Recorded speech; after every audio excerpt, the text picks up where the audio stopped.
Baik Bapak Ibu, beberapa minggu kemarin itu pernah sempat beredar kalau Permendikbudristek nomor 44 tahun 2024 itu akan kembali diberlakukan ya karena berkaitan dengan uh, pencairan tukin ya. Meskipun tukin sendiri itu kan punya aturan tersendiri, namun sepertinya aturan ini akan kembali diberlakukan. Jadi isu yang beredar itu kalaupun ini diberlakukan itu kemungkinan ya akan mulai bulan Agustus 2025 ini.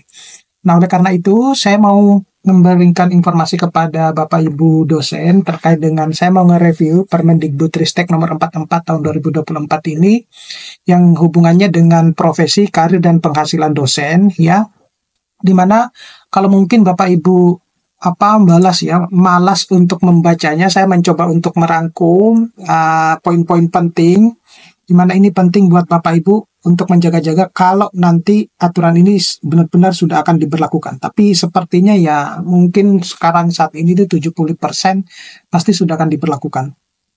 Nah, yang pertama itu adalah jabatan akademik dosen tetap terdiri dari asisten ahli, lektor, lektor kepala, dan profesor ya. Itu sudah seperti pada sebelum-sebelumnya. Kemudian, jabatan akademik dosen itu diatur dan ditetapkan oleh perguruan tinggi. Jadi, universitas itu memiliki otonom tersendiri ya untuk mengatur jabatan akademik dosen tersebut. Jadi, yang namanya Permendikbudristek nomor 44 itu kan erat kaitannya dengan Kepmendikbudristek nomor 500 tahun 2024 itu.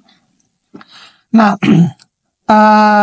di situ juga saya sudah membahas terkait dengan salah satunya adalah ada sistem di kampus itu yang disebut dengan like and dislike. Jadi saya khawatirnya bahwa ketika nanti aturan ini ditetapkan, kemudian ada yang atasan mungkin yang tidak suka dengan bawahannya ataupun sebaliknya, maka ini akan berpengaruh besar terhadap jabatan akademik dosen karena yang memberikan otonom terhadap jabatan akademik dosen itu adalah perguruan tinggi. Nah, tentunya itu adalah pimpinannya, gitu.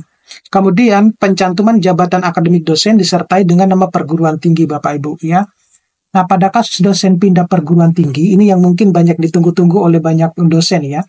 Maka jabatan akademik dosen pada perguruan tinggi tujuan disesuaikan dan ditetapkan oleh perguruan tinggi tujuan, sesuai dengan kualifikasi, kompetensi, dan prestasi dosen. Nah, maksudnya seperti apa? Jadi, kalau misalnya di kampus asal, Bapak Ibu itu punya jabatan akademik, katakanlah lektor kepala, kemudian pindah ke kampus yang lain, dilihat ya kualifikasinya, kompetensi, dan prestasi dosennya, maka bisa-bisa kampus yang baru itu akan menurunkan jabatan akademik Bapak Ibu, gitu ya, yang tadinya lektor kepala mungkin menjadi lektor.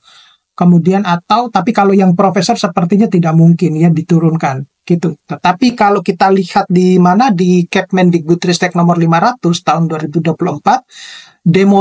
salah satu demosi dosen itu adalah penurunan jabatan akademik dosen gitu. Nah, ini yang akan terjadi. Jadi pemberian otonom kepada universitas itu bisa di satu sisi itu bisa menguntungkan karena kampus memiliki kebebasan untuk mau dikemanakan arah jabatan akademik dosennya, tapi di sisi yang lain itu bisa juga menjadi cambuk ya buat dosen-dosen yang lain ketika dia merasa bahwa saya itu loh menjadi superior, tapi superiornya itu adalah di kampus asal. Nah, ketika lo pindah ke kampus yang baru, ya itu bukan lagi superior gitu. Makanya harus dibuktikan dengan kualifikasi, kompetensi, dan prestasi. Nah, makanya dosen-dosen kampus-kampus itu diberi harus sudah segera menyusun SOP-nya ya, kualifikasi seperti apa yang dimaksud, kompetensinya seperti apa, prestasi dosen yang dimaksud itu seperti apa. Nah, kemudian kualifikasi dosen itu terdiri dari kualifikasi akademik ya, dalam hal ini adalah magister atau magister terapan, doktor ataupun doktor terapan. Sedangkan profesi atau magister terapan dengan pengalaman kerja paling singkat 2 tahun di bidang profesi dan program profesi dan kualifikasi lain yang ditetapkan perguruan tinggi, kecuali dengan prestasi luar biasa ya, di mana kinerja atau pengalaman kerja sebelumnya dan kriteria lain sesuai dengan ketentuan perguruan tinggi yang ditetapkan oleh perguruan tinggi. Yang keenam itu adalah kualifikasi akademik diperoleh dari program pascasarjana yang terakreditasi dan atau perguruan tinggi luar negeri. Ini Bapak Ibu. Jadi Bapak Ibu itu akan dilihat juga dari kualifikasi akademiknya gitu. Nah, kemudian yang ketujuh itu adalah kualifikasi kompetensi. Itu terdiri dari kompetensi pedagogik, kepribadian, sosial dan profesional. Nah, makanya ketika misalnya ada ya dosen pindah ke kampus yang lain, itu bukan berarti akan merusak hubungan antara dosen dengan kampusnya, tidak. Justru itu kalau kita memandangnya dari segi positif, maka sebenarnya itu akan membawa dampak yang besar ya, baik terhadap antara kampus maupun kampus dengan dosennya gitu. Jadi kita tidak boleh melihatnya dari sisi negatif saja Bapak Ibu. Ya mungkin saja nanti ke depannya itu ketika dosennya itu pindah, ya kita bisa melakukan kerjasama yang lebih baik gitu, semacam itu. Gitu. Oleh karena itu, proses penilaian kualifikasi kompetensi yang terdiri dari pedagogi, kepribadian, sosial, dan profesional itu kampus baru itu akan menanyakan bagaimana sih kepribadiannya dosen ini, bagaimana sih sosial jiwa sosialnya dosen ini, bagaimana sih keprofesionalnya semacam itu ya.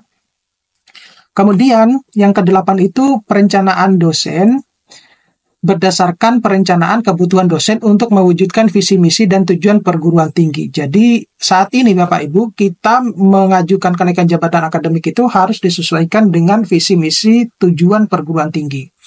Nah, dosen yang diangkat itu harus memenuhi kualifikasi dan kompetensi dosen. Ya, saya kira itu sudah menjadi kewajiban setiap universitas ya.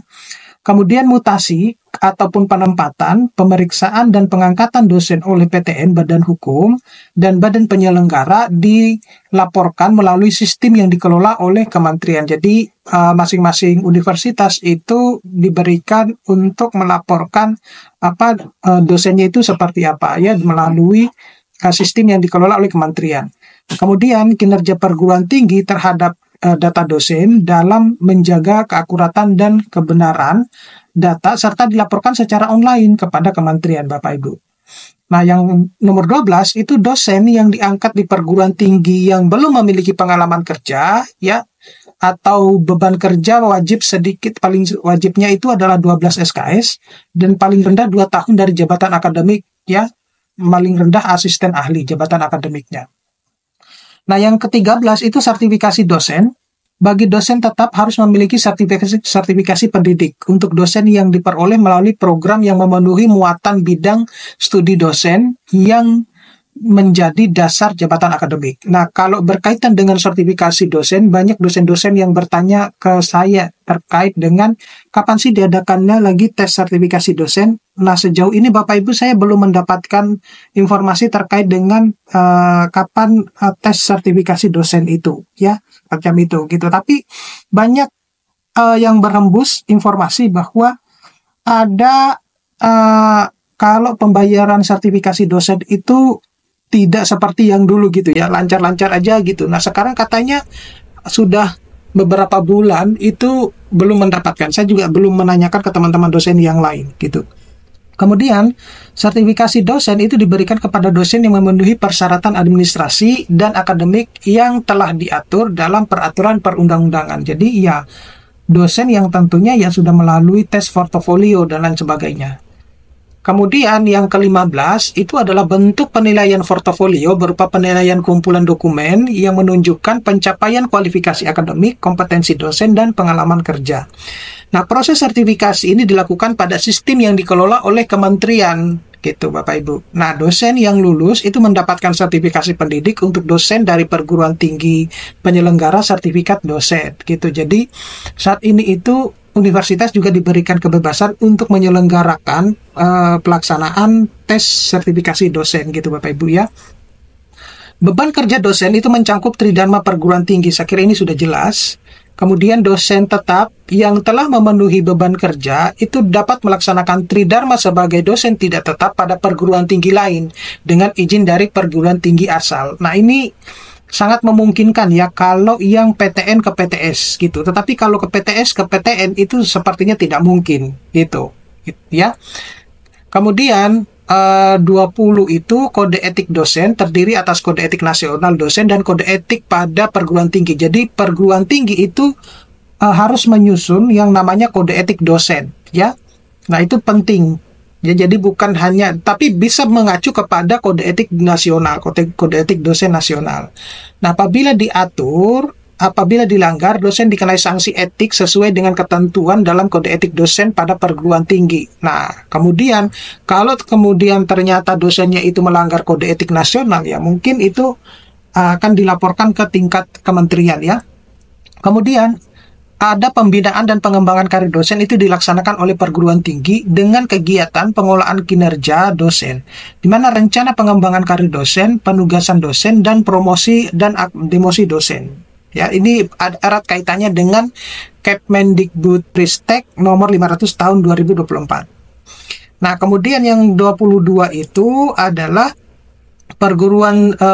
penugasan dosen itu berupa penugasan dosen sebagai pimpinan atau wakil pimpinan program studi, ketua lembaga, kantor, atau satuan unit setara pada perguruan tinggi yang bersangkutan yang bersifat penuh waktu. Ini yang menjabat gitu loh Bapak Ibu, yang menjabat di universitas. Kemudian penugasan dosen itu dilakukan apabila dosen itu memenuhi persyaratan berikut: memenuhi beban kerja dosen, kemudian memenuhi indikator kinerja dosen pada perguruan tinggi yang dituju, kemudian memiliki pengalaman kerja 10 tahun sebagai dosen, telah memperoleh ijazah doktor atau doktor terapan, dan mendapatkan rekomendasi dari atasan langsung dan ketua unit kerja. Nah, penugasan dosen yang dimaksud seperti ini itu misalnya dosen yang ditugaskan di kementerian atau di pemerintah yang lain semacam itu Bapak Ibu, atau di industri.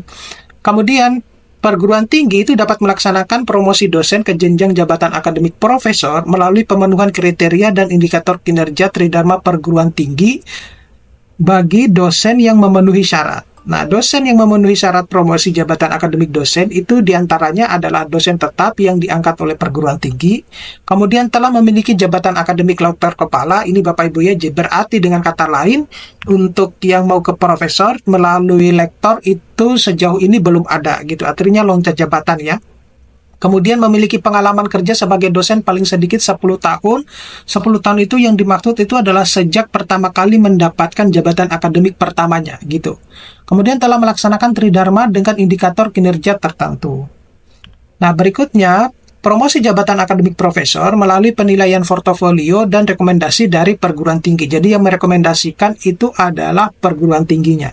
Nah, dosen yang belum memenuhi persyaratan promosi pada poin ke-27 dapat melakukan usulan promosi secara terbuka setelah memenuhi ketentuan perguruan tinggi melalui jenjang layanan mutasi jabatan atau promosi dosen yang berbasis kinerja. Kemudian dosen tetap yang telah memenuhi kinerja dan inovasi Tridharma berhak mengajukan usulan promosi ke jenjang jabatan akademik profesor. Nah, dosen yang menjadi profesor dapat juga diberi tambahan tugas sebagai pimpinan di unit kerja sesuai dengan kinerjanya. Yang ke-30, perguruan tinggi itu dapat memberikan penghargaan kepada dosen yang berhasil mencapai jabatan akademik profesor. Nah, ini dirancang sesuai dengan ketentuan yang diberlakukan pada universitas masing-masing.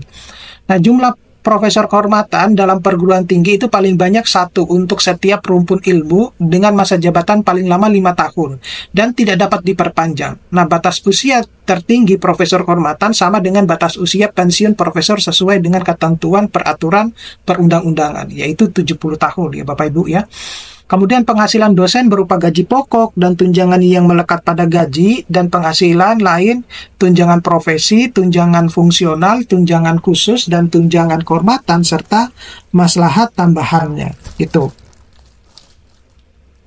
Kemudian, ketentuan peralihan. Jadi ketentuan peralihan itu ada pada saat peraturan menteri ini akan mulai diberlakukan. Jadi yang pertama itu dosen tetap yang sudah diangkat oleh perguruan tinggi namun belum memiliki jabatan akademik dosen, sebelum peraturan menteri ini berlaku diberikan jabatan akademik. Yang pertama itu asisten ahli bagi dosen tetap dengan kualifikasi akademik magister, magister terapan atau pendidikan profesi, atau lektor bagi dosen tetap yang dengan kualifikasi akademik doktor, doktor terapan, atau pendidikan spesialis. Kemudian yang kedua itu jabatan akademik tersebut itu diusulkan oleh perguruan tinggi dan dapat diajukan sertifikasi pendidik untuk dosen tersebut.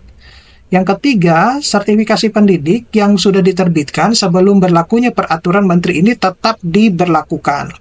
Nah, jabatan akademik dosen tetap pada perguruan tinggi yang beralih status dari PTS menjadi PTN atau PTNBH tetap berlaku sepanjang memenuhi ketentuan peraturan perundang-undangan.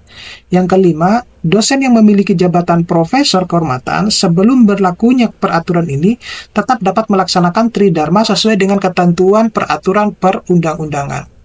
Yang keenam, dosen yang memiliki jabatan akademik lektor kepala namun belum memiliki ijazah doktor wajib menyelesaikan studi doktor sebelum memperoleh jabatan akademik profesornya. Nah, dosen tetap yang telah memiliki sertifikat pendidik dosen dan memenuhi ketentuan pengalaman kerja sebagai dosen tetap sekurang-kurangnya 2 tahun dapat diberikan sertifikat pendidik melalui keputusan kementerian. Nah, dosen yang sedang menempuh pendidikan magister atau doktor tetap dapat diberikan sertifikat pendidik dosen yang bersangkutan setelah menyelesaikan pendidik dan memenuhi ketentuan pengangkatan dosen yang bersangkutan, naik jabatan, naik jenjang jabatan akademik, Bapak Ibu. Oke, mudah-mudahan ini bisa bermanfaat buat Bapak Ibu. Nanti kita akan ketemu pada video-video berikutnya. Saya akhiri, Assalamualaikum warahmatullahi wabarakatuh.